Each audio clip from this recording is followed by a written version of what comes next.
another like 2 generations. I'm sure they'll be all right. Yeah. I think the Republicans will live.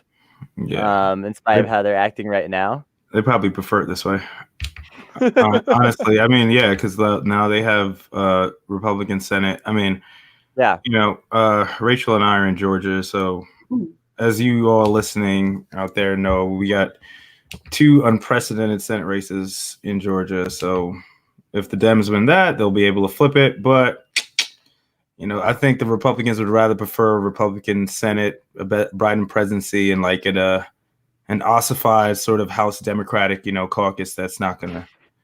Yeah. I mean, you got the squad double. They got 4 people, but not trying to be bleak, just realistic. Because I know a lot of people probably celebrated this weekend, which they should have, but Yeah, absolutely. Well, like everybody deserves to feel like a moment of respite and even joy because we have been fighting for so hard for so long just to get like out of free fall.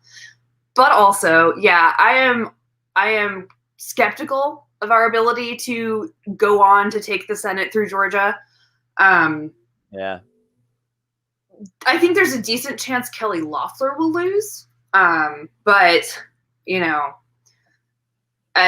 Jon Ossoff is way more of a toss-up, I think. A lot of it is going to depend on, one, whether they will be able to block people from doing absentee balloting somehow. And 2, really just the extent to which we can get people to keep making noise. Because we know from, decades of election data that people will often vote for president and nothing else, right? So there's going to be a lot of people even who voted for Ossoff or who voted for president, for Joe Biden in this most recent election that are not necessarily guaranteed to show up for Jon Ossoff, not even because of their specific political alignments as such, but because they just don't care beyond the president. Hello, Georgia here. You're welcome. You're welcome, the 3 of us here have delivered. That's right. We should. Why are we not the #1 podcast on planet Earth right now? Why are we a mid-tier? Why are we a mid-tier pod? I feel like I just want to say, our show objectively did more for this electoral cycle than Project Lincoln did with $67 million. That is an objective ass truth right there. That is something we could any measure y'all want to put forward to measure that, we would stand up. Why is it that the Lincoln Project got so much money? I feel like they probably got more money from Democrats, right? Oh, Democrats spend 40. Only the Democrats, only libs could spend like $70 million. Give $70 million to 2 Republican grifters to reach other Republicans, and the 2 Republicans split the money between each other. They buy a gold yacht, and the Republican share of the vote for Trump goes up. Only the Democrats could buy into a scam like that. And also they got huffy when people pointed it out. They were like, "We're going to work, and you guys can just." Yeah, Rick Wilson, right? I mean, this is the Lincoln Project. Like, I guess is like what kind of happens when the Republicans the Democrats, their own like fetish for civility politics and for compromise, like fucks them over. Because sorry, go ahead. No, go ahead, Rachel. Y'all see that list floating around Twitter this morning? From that New Zealand Australian dude or whatever. Yeah, it was incredible. It had like Pete Buttigieg on it, and then David Petraeus, and like it had Mitt Romney for Secretary of State. All right. I remember it in particular because Aaron's tweet was really good. You called it apocalyptic microfiction, which I thought was perfect. If you entered that in like a nanofiction speculative fiction kind of thing, I would have been like, yo, those are what my dreams are filled of, being a Posadist, right? I'm like, hell yeah, dude, just get the show over with, bro. I mean, I woke up to I tweeted yesterday. I was like, the Biden cabinet is threatening to be to the right of fucking George Bush's cabinet. Like, and then I wake up today to this list of like horror, like Jason Voorhees, Michael Myers. I mean, like they're Texas Chainsaw Family. Like Secretary of Defense Juan Guaido, like yeah. well, that was just the fantasy of some delusional ass, like, you know, Australian or maybe. But is it that far out of? Well, there's a political thing article that came out that shows like some of these people that they have in mind, and it's like, you know, it's like when Trump got elected and people first learned of the idea of regulatory capture.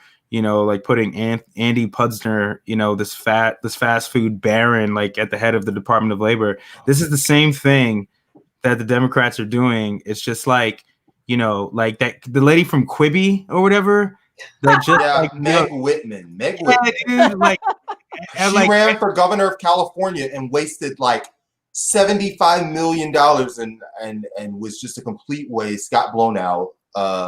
Erica Garcetti. Yeah. The mayor of San Francisco for Department of Transportation, who gutted like 30% of like the city's like fucking public transit system and like delivered it over to private. You know, it's just like truly a gallery of ghouls, yo. Like dead ass, man. Yeah. It's really impressive, and it like perfectly encapsulates the just stark denial of reality these people live every single waking second. Like they are both unwilling and unable to face the reality of other people's sincere beliefs. And it is the most incredible thing to me. It's this pointed myopia where they really just believe that the only reason a person might disagree with them is because they either have some alternative agenda or they're just not informed enough. Or they're racist, right? That's what we were hearing the Democrats say, that if, you know, these white working class, I mean, there were libs, blue check libs on Twitter saying, don't use the words white working class because, like, you know, you're showing your white supremacy. And what that does is that deflects from the Democrats' own responsibility to actually go out there and fucking campaign. You are politicians. Your job is to literally persuade people. Yeah. Right. You know what happened in states like Florida? They voted for, like, you know, progressive ballot initiatives, like $15 minimum wage. So it's like, the progressives actually had a good night, right? You know what I mean? Every congressional candidate that supported Medicare for all won their race. All of the ones that lost were against it. So, I don't know. Yeah. Get a grip. Like, I mean, people are trying to talk like, oh, progressive ideas don't win. Xochitl here flipped a seat and then lost it. And it's because she was an absolute blue dog. She did nothing but talk about military spending. Like, that's a Democrat. That's all you're supposed to pass as a Democrat. All you do is talk about military spending. Nothing, and not in like the oh, let's we gotta cut it, right? But in the like, hey, let's get more military contracts in our state kind of way. You know, the actual funny thing about it. They won't learn. They're gonna find some other jet pilot to run. They're already bringing us. Yeah, they're gonna find anybody in Maine who's flown a jet. They're gonna be a Senate candidate. It has to be a woman. It has to be a woman that's thrown a jet.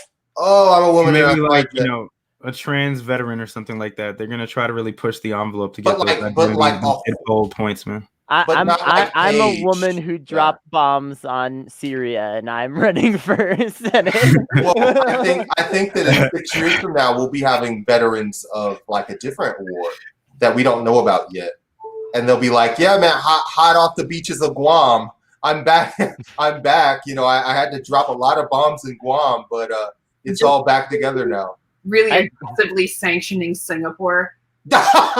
They're gonna sanction like somewhere that's just totally random and shouldn't have anything to do with it. Joe Biden will come up with a reason to invade Bolivia, you know, because like we gotta reclaim control of that situation. Yeah, but that one's actually likely, Kennedy. That one is likely. I'm thinking Biden's gonna invade Trinidad, but not Tobago.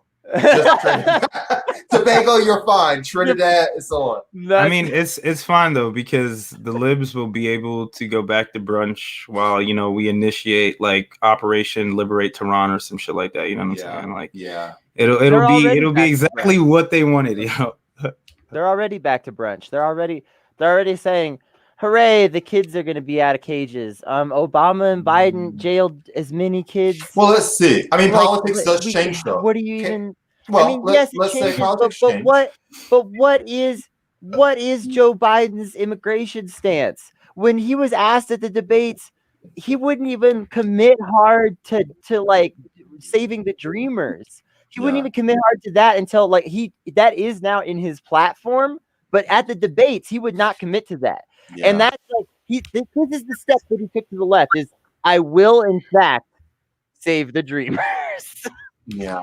Well, I mean, like that's the whole like liberal thing is besides not having a theory of conflict, they always have this imaginary enemy in their heads, which is always like the moderate conservative, right? Or even the conservatives, where it constrains any sort of political like imagination or action. You know, they're so terrified of what the Republicans are going to think. The Republicans don't think like that. Like when they have power, they just do whatever. So the Republicans are like Shaq in the paint, man. They going right to the rim. You can predict it. We can all sit up here and go for it, but you can't stop it because they're just too determined. They get rolled up on you, yo. Find yourself on the fucking floor, dude. Like dead ass. Dude. Let me tell you all something. I have lived poor and rural a lot of my life. Okay, not just poor, but also rural, where these flyover folks actually live. Like I've been their neighbors. This when these liberals write these imaginary conversation with a flyover state person type pieces, which I'm never gonna get over that piece. By the way, I'll be talking about that when I'm 80. That like these kind of op-eds. I've met these people. This dude lives in New York and has never spoken to some dude that lives in fucking Missouri or wherever, like in the middle of nowhere in the sticks in some tiny ass town that nobody cares about. Like this dude has never spoken to that person because this person does not think anything like this fucking moderate conservative that the Project Lincoln shit was supposed to appeal to. Like that person does not exist. These appeals do not work on anyone. Well, I think it's a part of them really trying to like romanticize their own ignorance. You know, like if there's nothing there, it must either be because like what is there is not worthy of attention, or it must be because like it is just a marketing pitch. You know what I mean? Like they can't conceive of these people in space as real breathing human beings. So instead they create these, you know, florid or floral or otherwise, you know, frankly fictitious images of this other that they've never met and don't even really want to try and understand. Because like the problem can't just be that they have difficult material conditions and this brings out the worst in everybody in a lot of ways. It's that they are bad people. It's guilt assuasion, Yeah, that's a good point because like Rachel, about especially like the branding of it, the marketing of it, because like voting in like liberal bourgeois democracy has like been like a performance of virtue and morality. So that's why I mean all of American politics is like all about like wedge issues, like what people would call the culture war, but especially for like liberals, like that's why they can have like a BLM sign up in their yard and live in a gentrified ass neighborhood and call the cops as soon as like any fucking black person steps on their lawn. You know what I'm saying? Like these people are scared of stray dogs. You know what I mean? I was in Grant Park visiting my brother for Halloween, and I had this realization that you can always tell which houses are the gentrifiers because they'll have the little like bespoke, like, we believe in science. Love. Black Lives Matter. Like, you know, they're voting to increase police funding. You know that they're actively gentrifying people out of their homes. You know, they call the same police every time a black person walks by after like 7 o'clock at night.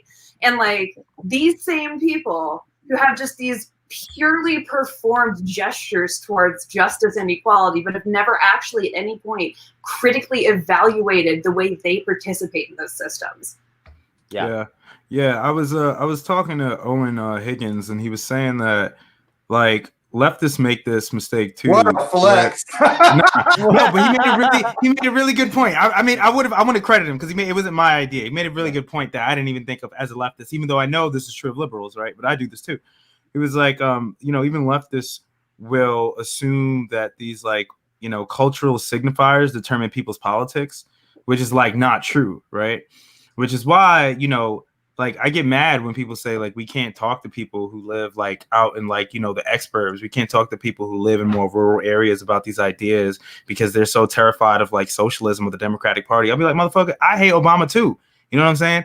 I just want you to have some healthcare, bro. You know what I mean? I just want you to have like a livable wage. I want your children to be able to grow up in like, you know, where they can get an education and live in a habitable, clean environment. You know what I'm saying? That's not like even leftist, you know? No, it's, I mean, well, it shouldn't be. At the very least, like it should be, that should be the center, is like have clean environment, not screw everyone. Exactly. Like, that's the center of politics. Yeah, I just want to say, like, people get it twisted, I think, in particular about like the people who are way too into politics. A lot of them, it's a team sport now.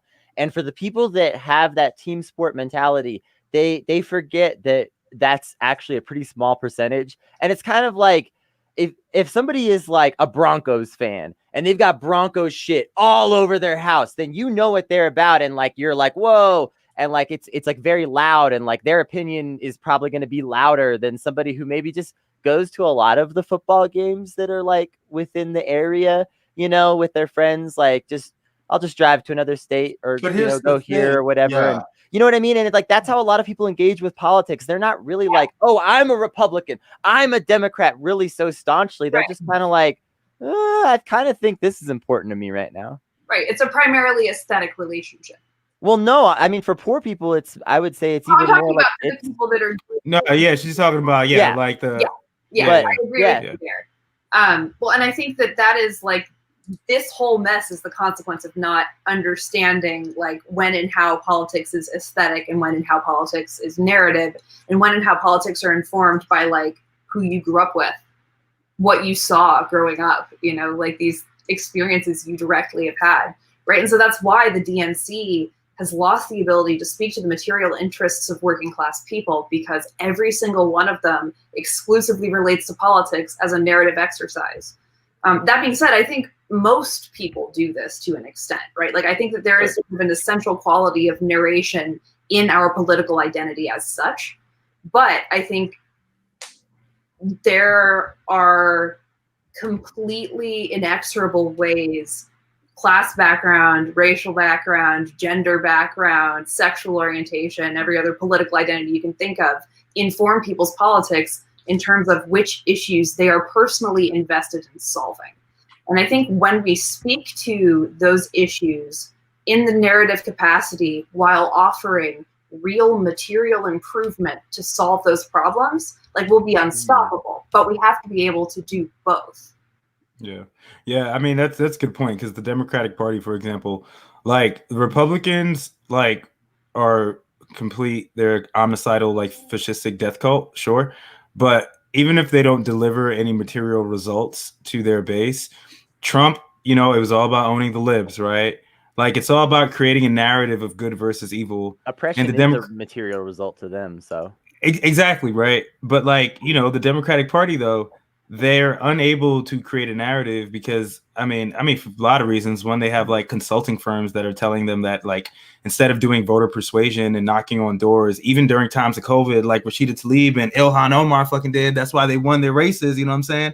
Like, instead, like, as someone who's worked for the party, like, they just focus on like polling, right? And just kind of blanket coverage, right? And not really, and even voter registration, which is fine. But if you're not following that up with persuasion and political education, when people get to the booth, most people are not like trying to make this labored ass decision about who to vote for. They just want to get that shit over with. Yeah. And it's about the people that they see. Like, there's that New York Times interview that came out with AOC where she lays all of this out and how it's literally political malpractice, right? Yeah. It's so insane. Which AOC's talking about, I'm not sure I want to be in this thing for too much longer. Word, she's like, I'm gonna get a homestead. I was like, yo, come on, homegirl, let's do it there, bro. For all of you people who get on Twitter and fucking yell at AOC for being a lib, you guys understand they fucking hate her? Like, you guys understand that they probably do 1,000 little things that aren't worth going to the media about to make her fucking life worse. Not necessarily just within the Republicans, the Democrats too. You guys know how many everyone old white out there guys have done this with her? Everyone out there has had a job where you had a manager that was subtly harassing you That's AOC's life in Congress. Let's be real. With literally 400 people. Yeah, with hundreds of people doing that shit. Huh. Yeah, just a hazing ritual that never. Leave her alone. Yeah, she's not perfect, but my God, sometimes people go too far. Also, you people want her. Also, you people want her to run for president. Leave her alone too. We should not be asking this person to fly into the damn Death Star when they just got here. She's a Democrat. She's not a Bolshevik. Chill the fuck out, dude. Yeah. Like, you know what I'm saying? Like, relax, bro. Like, this is why you don't idolize like politicians. No. You know what I'm saying? This is somebody who's, you know, wearing the shirt of a politician who canvassed for Bernie. You know, I love Bernie, but at the same time, it's like, you know, if you like Bernie, it's not me, us, motherfucker. You know what I mean? It's beyond these people, you know? Right. Right. Yeah. That's the reason you got behind that movement, in my opinion, as well. I wasn't like the hugest Bernie fan, but anyway. No, he's unlikable. Fuck. I want to say that, like, I think one of the biggest parts of the problem is just getting the messaging out there and getting it out there in the right ways, because poor people do vote against their own self-interest a lot. But I think people overestimate the number of people that are doing that out of like a weird sense of malice. Like, because like, yes, there are Republicans who are poor who will vote Republican knowing that it's going to hurt them in some way because they also know it's going to hurt the people that they hate more. Those people do exist, but it's not that many people. It's like 10% of the population maybe or something. It's not like it's the whole country, right? Like, and so a lot of people, why do they vote against their self-interest? Like, I think about like people like my mom. She's a terribly uninformed voter. And like, she tends to like vote against stuff like funding libraries. Now, my mom loves libraries. Like, if you just asked her, like, do you like libraries? She would say yes. But she will vote against any funding bill basically that she sees that would raise her taxes, period. And it's a lot of times, though, it's because no one has come and talked to her about these bills. Like, I sat down and explained to her one time, hey, here's some of the bills, because I know you're probably going to vote no if I just don't tell you about these things. Here's some of the bills that are like funding and like what they're going to go to and why you should consider voting yes on like these three. And like, you know, and she was like, oh, okay. And like, she wasn't like, and my mom's a complete knucklehead kind of crazy person. So, but even she was able to like see the rationality when it was like explained to her. But like, people don't have this stuff. They just go in the booth and they see these bills and it's like, do you want your taxes raised? And they just check no because they're poor. And they just automatically check no to that. Like, that is like something, if you want to get past that in people's minds, you have to explain the value of that shit to them, because otherwise they're just looking at the material question of, do I want my taxes raised? And they're just going to say no. Yeah. Yeah. I think it's definitely like, you know, I guess in a Marxist sort of sense, it's like what Gramsci talks about with cultural hegemony, you know, but without even getting that deep into it, it's like people are just uninformed voters, man. It's intentionally designed that way. And when you have one party that sort of, you know, simplifies arguments, which is fine, you know, the Republicans versus like, and also very racially tinged, you know, coded, obviously. And then you have the Democrats, which like, they hate people and they would rather not actually have to talk to like the rabble.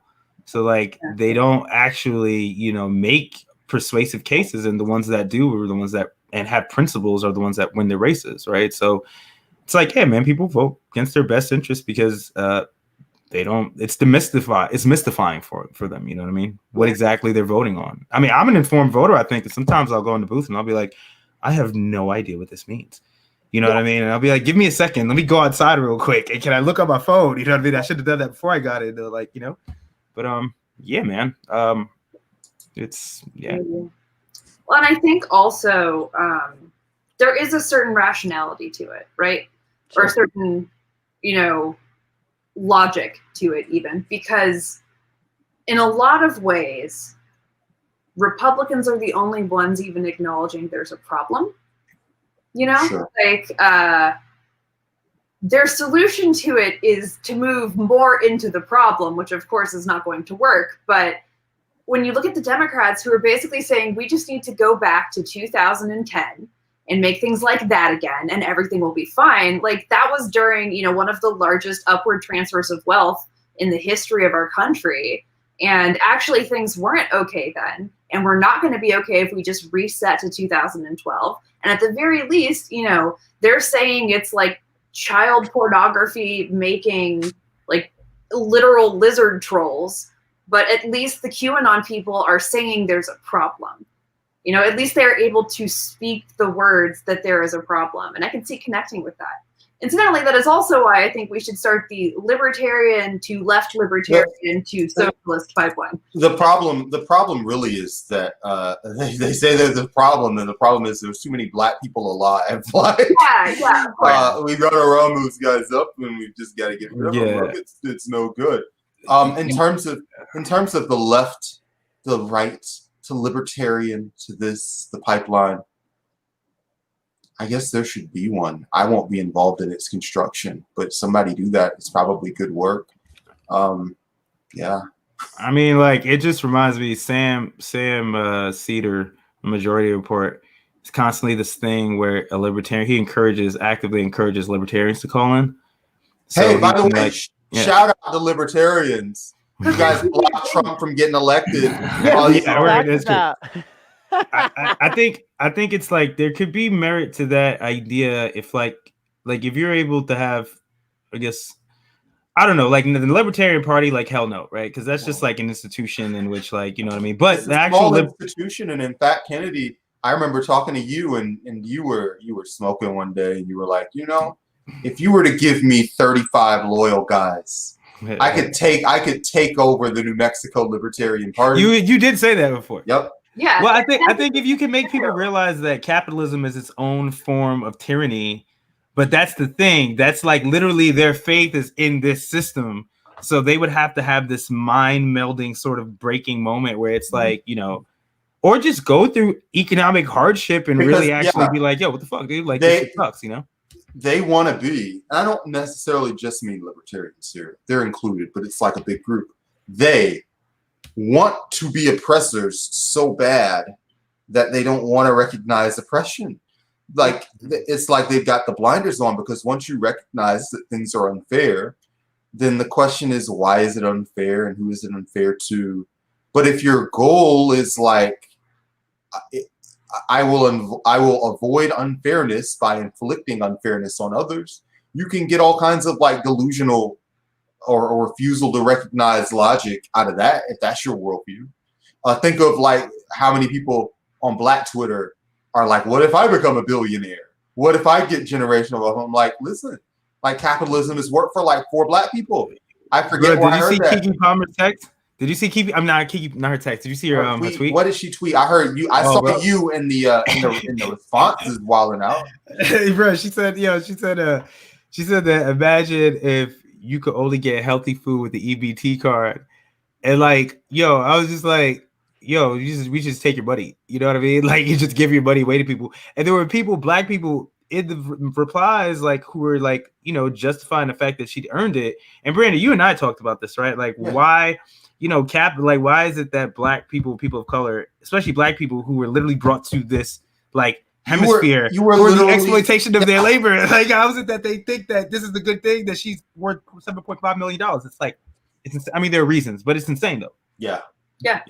There are reasons, you know, like rational reasons that anyone could understand, but at this point. Yeah, I mean, you know, if your hand's on a stove, you do whatever. But it's ridiculous. I will say it really resonated with me this year when Cornel West said that, you know, we tried black faces in high places and it didn't work. And that's not just on a level. That's an old quote. But I don't know. I know that that's a quote from somebody else, but originally, but you know, he said that in one of the interviews that I watched with him when he was being a Bernie surrogate. And I just want to say, like, also, I mean, this is true of like any representation, queer representation. We have the same problem.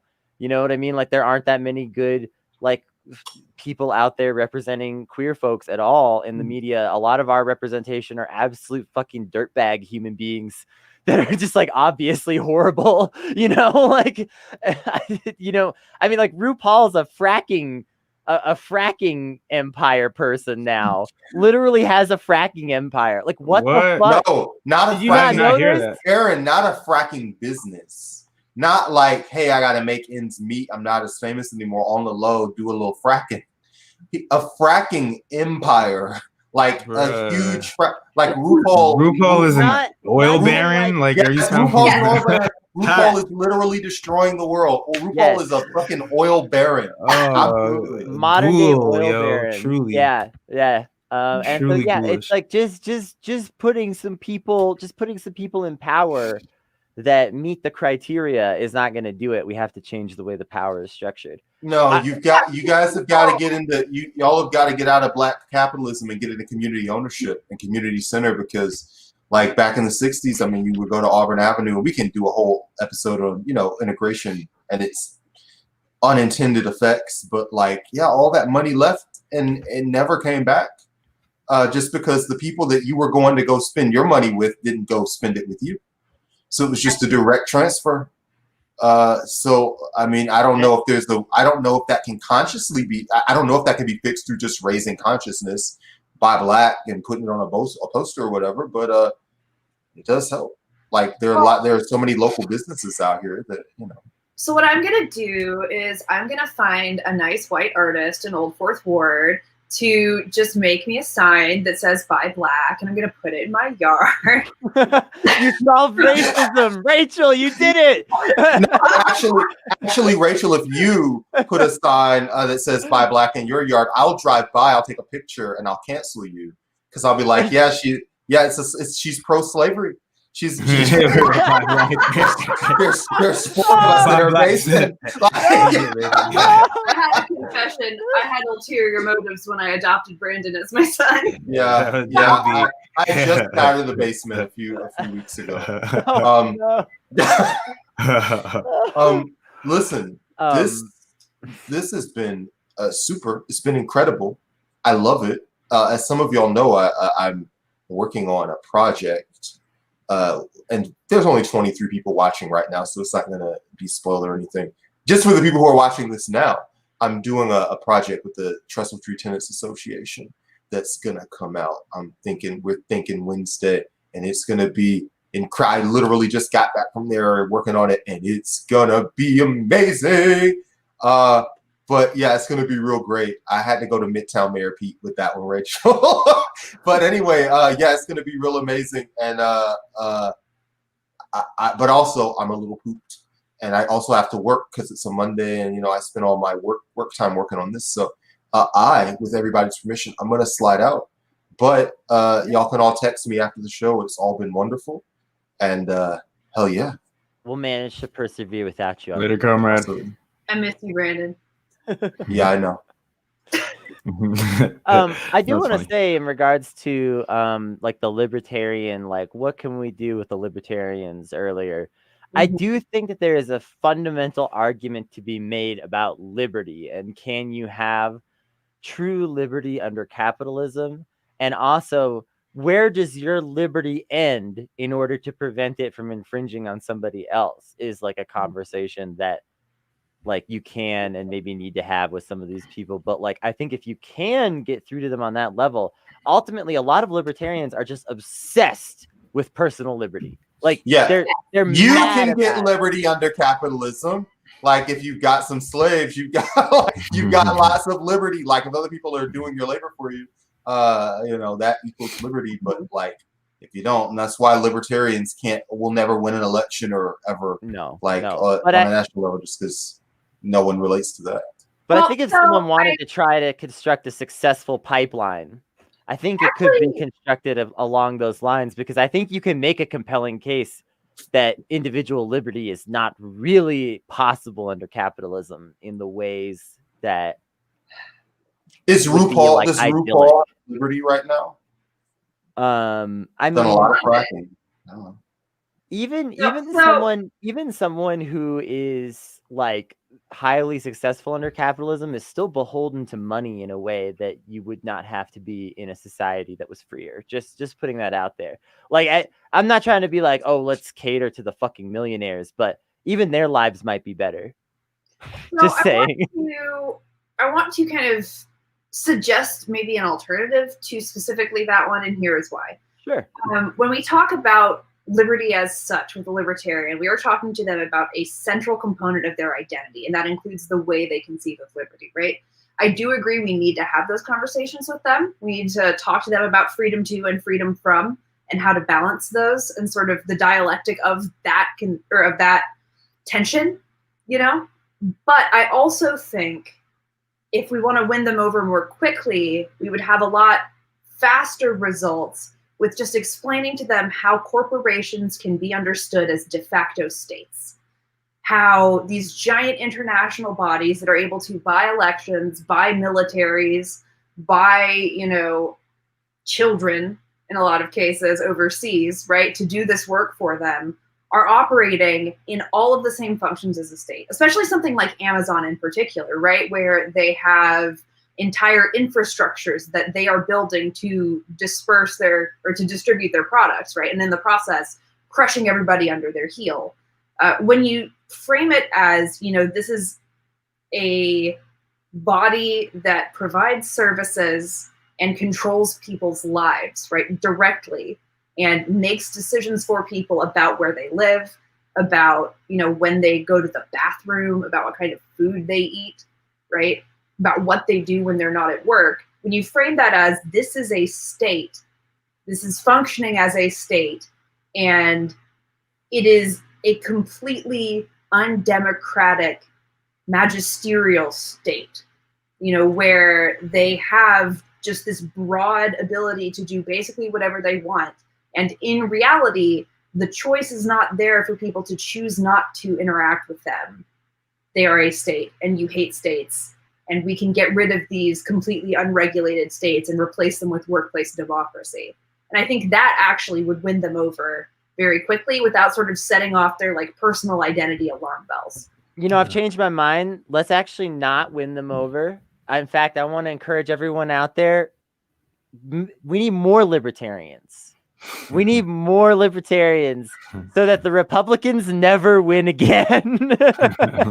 Well, I wanted to say too, like, thank God that like we're fighting on the grounds of not having to like persuade libertarians and mostly just working class people who have this hodgepodge of contradictory political views, and a lot of it really is just like, you know, mystification, but also things that they care about, you know what I mean? Yeah. So they would never even fantasize about like some sort of libertarian like worldview, which is like contradictory even of itself, because on the Libertarian Party website, or libertarians will say that they're for criminal justice reform, right? You know, they won't go as far as to say to defund the police, but, you know, even the Libertarian Party of the US, they had like a BLM sort of post on their website or a tweet, which they got like excoriated for from their own followers, right? But it's like, if you take libertarianism to its ideological conclusion, who is going to be protecting the profits of corporations?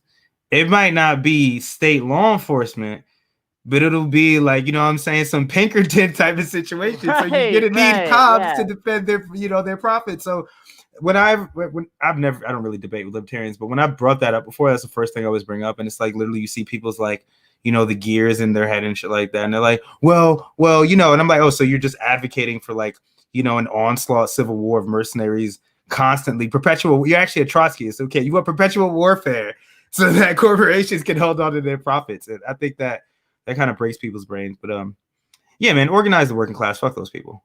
Yeah. Like shout out to all the libertarians out there listening who just heard me. Shout out to all the libertarians who voted. Shout out to all the left libertarians in Georgia, though. Y'all are the real MVPs. I think the South in particular has a very strong attachment to like libertarian ideals. Not necessarily the Libertarian Party's type of libertarian, but the idea of, you know, personal autonomy and personal determination and self-determination. And so to me, when we are trying to win right libertarians to the left, which I do think we should do because there's a lot of them, and we could take over the Libertarian Party and then actually mount a serious, meaningful attack on the Democratic Party from a party apparatus that has actual ballot representation in every state, which we should do, right? When we approach them with that and sort of meet them where they are with this core belief about, you know, autonomy and individual choice, and help them see the ways that our system actually minimizes that, you know, that's a real pathway that we can use to organize in the South. And I think that's important and necessary, right? Yeah, I mean, no, I could among definitely working class see people as well, yeah, right? yeah.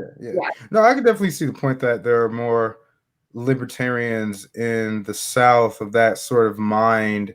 I could kind of see that because I don't know, it just I mean, I don't know. I don't want to pathologize it and assume any sort of political tendencies with any sort of historical trend. I'm not smart enough for that shit. But it just kind of makes sense, right? With the idea of like this, mythology of states' rights or this importance on federalism, rather, you know what I mean? Mm-hmm. Like just letting the states do whatever the fuck they want to do. I mean, that's why you see a lot of Gadsden flags, the "Don't Tread on Me" flags, flying with Confederate flags, right? You often, it's all of conservatism is pretty bad, actually. It's just a hodgepodge of, it's saying like white supremacy and like patriarchy and social Darwinism. They all fucking suck. But as a canvasser, right, and as somebody who doesn't, well, I don't do it anymore, but I wouldn't knock on doors and be like, like, have you heard of the good word of like, Karl Marx? You know what I'm saying? Like, I'd be canvassing for the Democratic Party, and it would be like the spouse of, the Democrat I was supposed to be talking to, and they'd be like a Republican or a Libertarian. I spent like an hour on like an Atlanta porch, man, talking to this Libertarian dude who was batshit insane. He literally was like, we should just let old people die because like, why are we like, like investing in like, prolonging their lives with medicine? I was like, actually, that does speak to the pharmaceutical industry and how, you know what I mean? And kind of started talking about that. So I don't think we need to be, there's a difference between being particularly dismissive to somebody who's just like online, terminally online and just trying to troll you versus somebody who's just like thinks they are this thing and maybe kind of hyper political, but at the same time, like they're not going to be the brown shirts. You know what I mean? I mean, I would hope not. You know what I mean? Like, thank God most people are not that ideologically rigid. Like, we're just like freaks right here, the three of us. Like, we're weird. Yeah, we're it's like the difference between like an ideology and unexamined beliefs.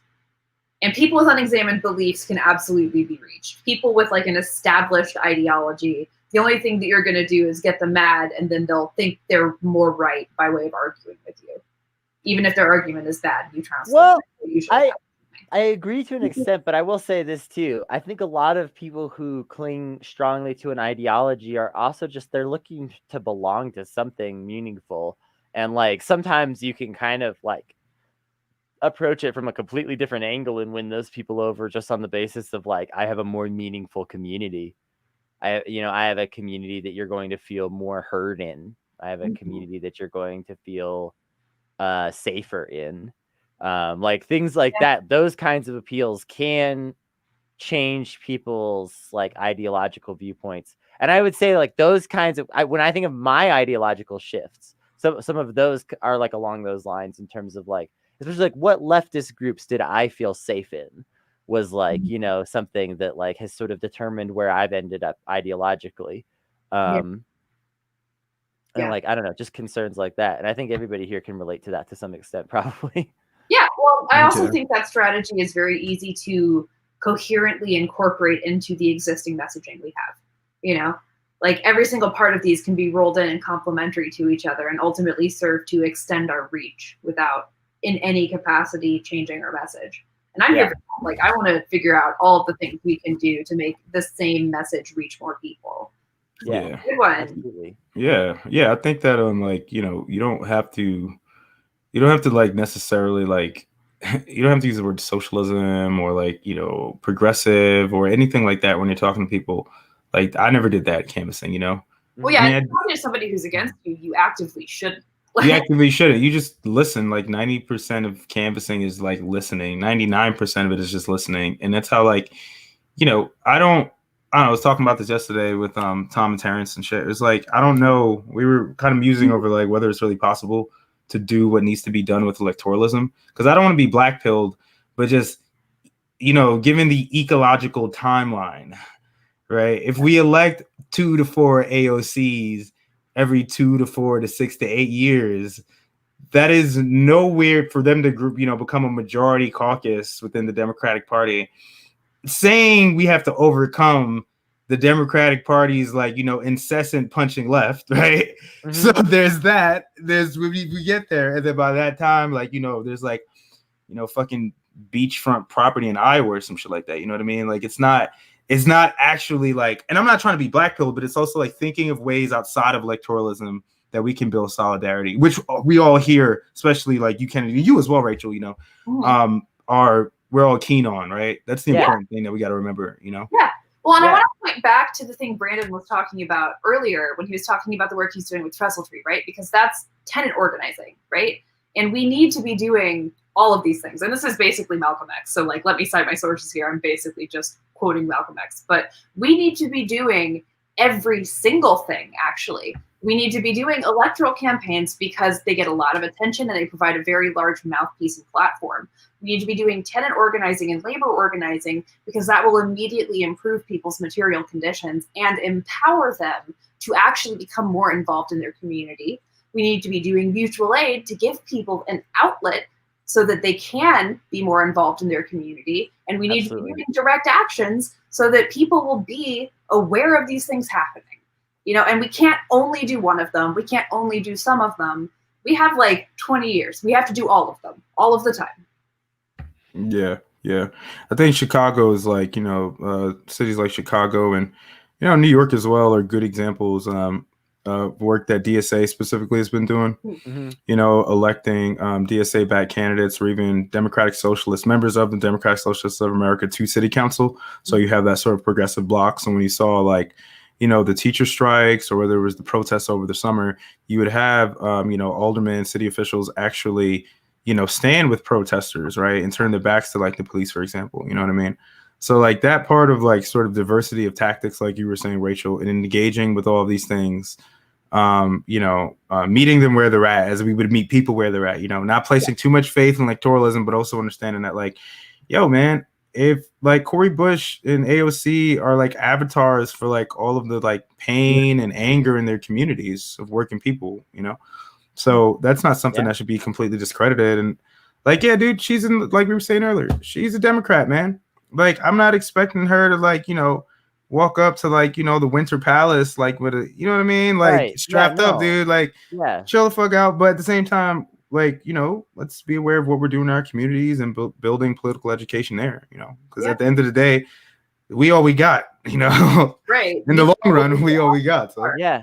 And I will say too, when people talk about like movement for a people's party or something like that, in terms of like, oh, are these strategies going to work or whatever? It's like people are talking about these strategies that are going to take even longer, that may never work at all. At least the squad thing is sort of going somewhere. Like I don't have like a ton of faith in it, like being like this perfect, great, wonderful thing or anything. Like we've been saying, like it's just this one electoral system that's kind of mediocre, but like it's not meaningless, and like at least it is like a path to victory that is working. And not only is it working, but it's scaring the Democratic establishment enough that they're going nuts trying to stop it, and they still can't entirely stop it.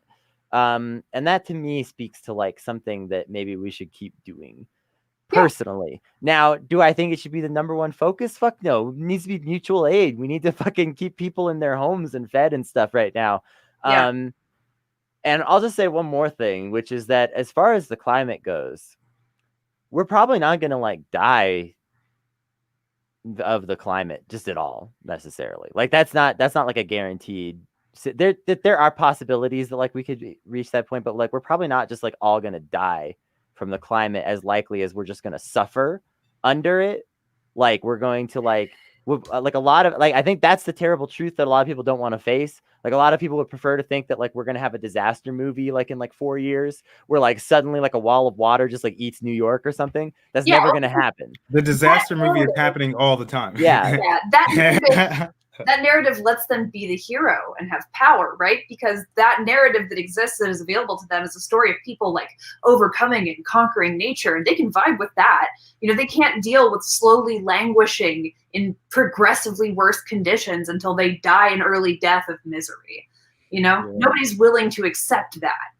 And I agree with you. Like, I don't actually think we're going to be able to stop collapse. I think at this point we're just wrestling for who's going to decide who lives and dies when it happens. I don't agree with that at all. In fact, I have a completely different take, and this is something I'm going to have to get into this on a whole nother episode sometime because we're running out of time. But really quickly, I just want to put this out there as like a hopeful thought. Okay, 10,000 years ago, after one of the last major ice ages, humans came out of fucking hiding from the Ice Age, and they had preserved genetic material, and they literally did stuff like create the Amazon rainforest.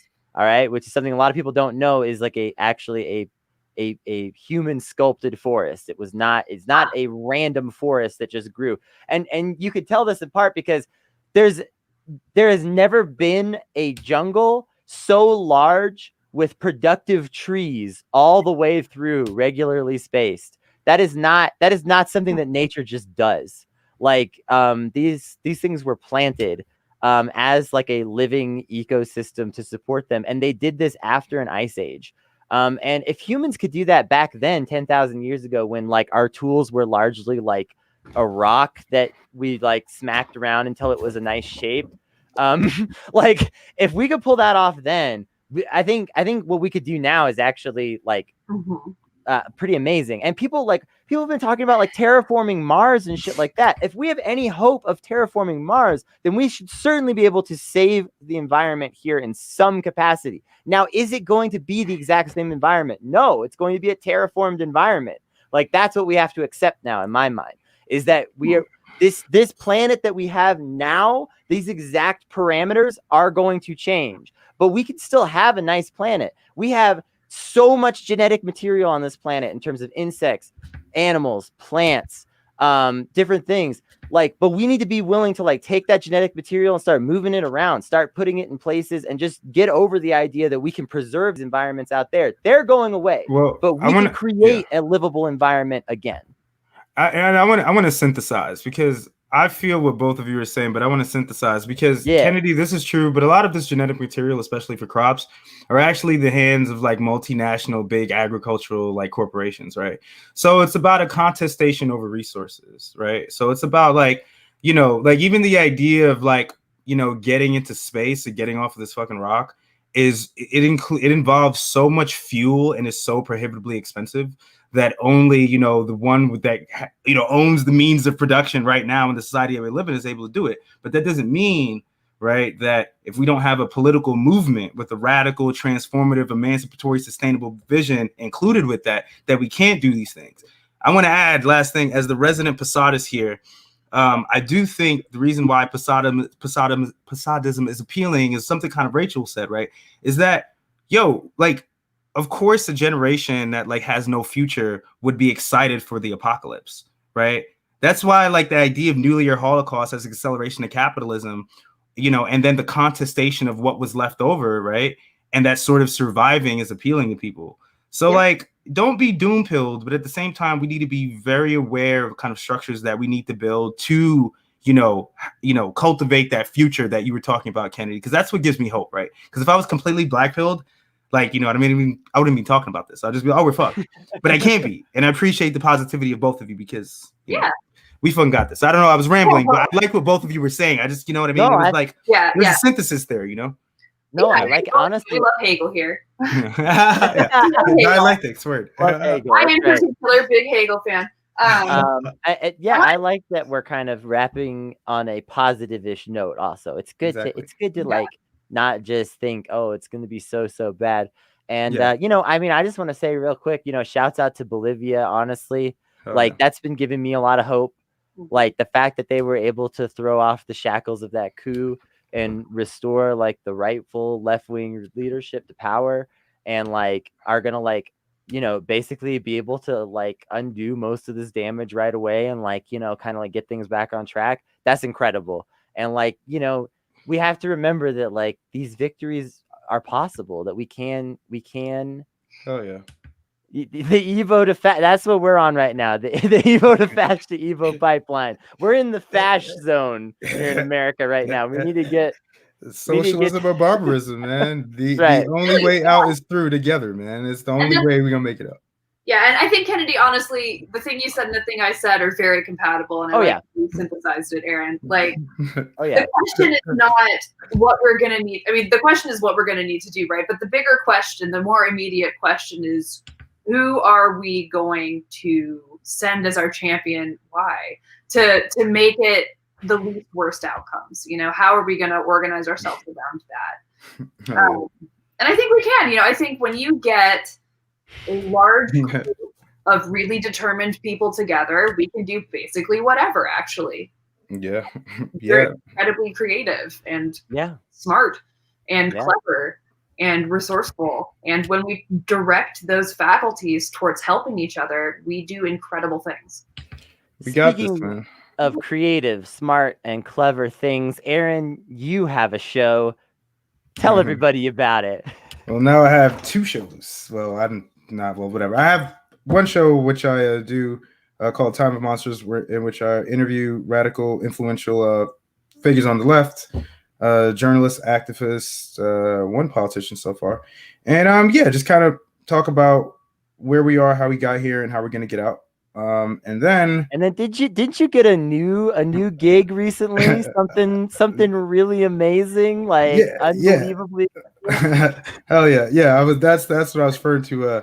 The other show is the Trillbillies. I'm gonna be on Patreon episodes and probably most episodes during the week. So you can check them out at Trillbilly Workers Party on Patreon, and follow them at the Trillbillies on Twitter. Tom, Terrence, and Tanya are really funny, good Southern comrades, and we're trying to build the South. So check that shit out. I keep saying the revolution's gonna rise from the South, y'all. Hell yeah! Oh yeah! May the South rise again, yo! Hell yeah! Oh yeah! The South will rise again, but like good this time. Yeah, exactly. Without the Nazis, right? And obviously, we love the Trillbillies. Just one of the best shows out there. That's not this. This is the best one. But if you're like, what do I listen to after Not Safe for Wonks? Maybe you can check out the Trillbillies, because that's pretty good too. Thank you so much, everybody, for tuning in today. We appreciate y'all out there. We are Not Safe for Wonks. Patreon.com/NotSafe if you want to help make this show possible, make it possible for us to do more, bigger, better things. YouTube.com/NotSafeMedia. If you subscribe over there, like our videos, leave a comment, it actually really helps a lot. And YouTube monetization is a really viable thing for small shows like ours, and we would love to reach that level if we can. So if you head on over there, hit those buttons, just takes you a few seconds, makes a big difference for us. And then, like I say, if you want to take it to the next level, Patreon.com/NotSafe. $5 gets you access to post shows, exclusive audio recordings, all kinds of fun stuff. And we will see you next time. Bye, everybody. Okay. What? Yes, I did it. I got my last ticket. Oh, yes. Also, folks, get hype. We are about to launch a line of merch. It is going to be really cool. Coming up here very soon, we're going to be showing y'all a sneak preview of our Christmas sweater that we made. It's been very popular with people behind the scenes. It's going to be real cool. So keep an eye out for that. It's coming. We're going to try and have it ready to buy for your, loved ones and maybe loathed ones at Christmas. So. Can I mention one more thing too? Of course. Because I would hate myself if I didn't. One of my personal comrades and a lot of folks in Atlanta they need help right now in terms of getting bail, getting the kind of jail support that they need. So people, if you can, donate to the Atlanta Solidarity Fund. Because there are a lot of people who are out there doing the right thing and now are in jail because of trying to fight for a better world. So yeah, shout out to Atlanta Solidarity Fund and make a donation if you can. It helps folks out. Absolutely. Yeah. Absolutely. From the makers of tear gassing people for existing in public and shooting Black people for existing in public, we have comrades arrested for protesting. Exactly. So if you hate cops, which you should, donate to the Atlanta Solidarity Fund. Hell yeah. And that's something you can do even if you can't get out there and protest for whatever reason. You can give $5 to the people who are out there in the streets. Or $100 if you have a cushy job. Go for it. Anyway, or $1 million if you're Tom Steyer and still trying to impress us. Fucking ghoul. We'll see you next time, and by you I mean everyone but Tom Steyer. Bye bye.